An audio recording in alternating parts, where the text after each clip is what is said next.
Officials battling the massive Thomas fire said the next 24 hours will be crucial as powerful winds return, threatening hundreds of homes in Montecito and other areas of the Santa Barbara coast, with red flag conditions expected between 2 a.m. and 10 p.m.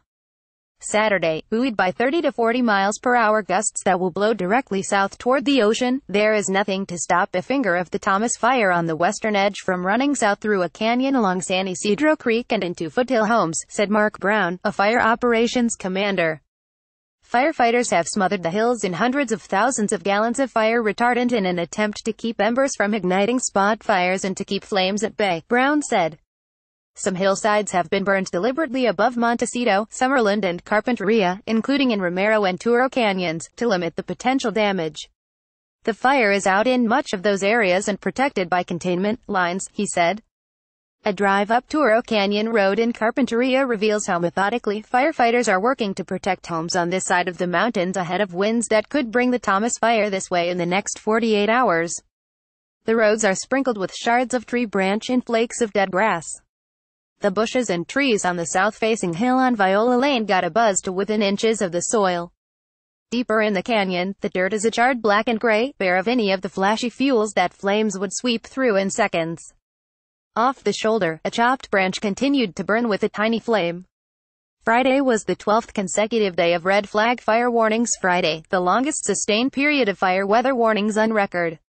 We put out plenty of red flag warnings, but we haven't seen them out 12 days in a row. That's unusual, said National Weather Service meteorologist Kurt Kaplan.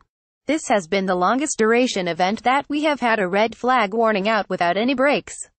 The winds died down a bit Friday morning, and officials are hoping calmer winds tonight could ease the danger even more. Red flag warnings were instituted by the Weather Service in 2004 and are intended to alert fire agencies to hot, dry and windy conditions that foster wildfires.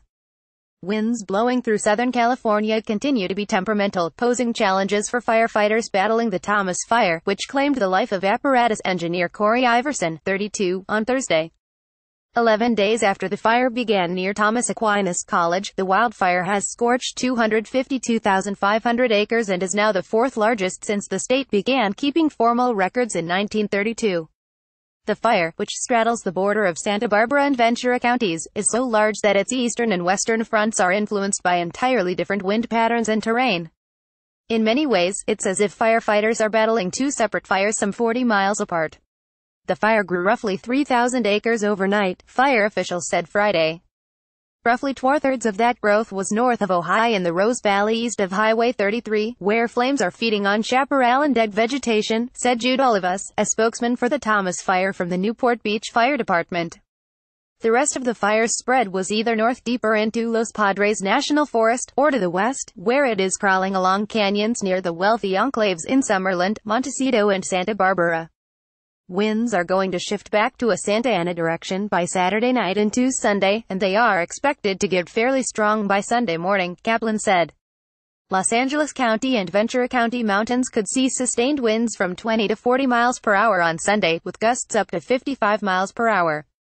There could be some isolated gusts up to 60 miles per hour, Kaplan said. It's looking pretty strong, Kaplan said. Authorities worry that wind gusts will push the fire south toward billions of dollars worth of property. Because of this, crews from the California Department of Forestry and Fire Protection have worked alongside firefighters from 10 other western states to scrape containment lines that would serve as a firebreak before winds shift Friday night. Streaks of red fire retardant dropped by aircraft or sprayed by tanker trucks line the hillsides as well. Firefighters also are conducting small, controlled burns that destroy fuel for the wildfire. Crews ignite backfires using either a flaming, fuel-filled drip torch or a stubby, a pistol that launches flares 20 to 40 feet into the brush. Water tankers and firefighters continually monitor these fires and douse them if they grow too large, Olivas said. Even when forecasters say the winds will blow south, swirling gusts at lower elevations could drive the blaze in another direction, Olivas said. The lack of uniformity to the winds in the forest north of Santa Barbara is what makes fighting a fire there so difficult, he said. The Thomas fire has destroyed more than 900 structures in Ventura and Santa Barbara counties since it began December 4 in Santa Paula. In its first day, the fire spread southwest, toward Ventura, and northwest, eventually hugging Ojai before pushing to the Santa Barbara coast. Caption for more California news, follow at Brittany_Maya update 7:30 p.m. This article was updated with new forecast, top 0.455 p.m. This article was updated with more on winds, 0.320 p.m. This article was updated with new scene from fire lines, 0.140 p.m. This article was updated with wind conditions, 0.1055 a.m. This article was updated with comments from all of us. This article was originally published at 7:55 a.m. Wildfires, San Ysidro National Weather Service.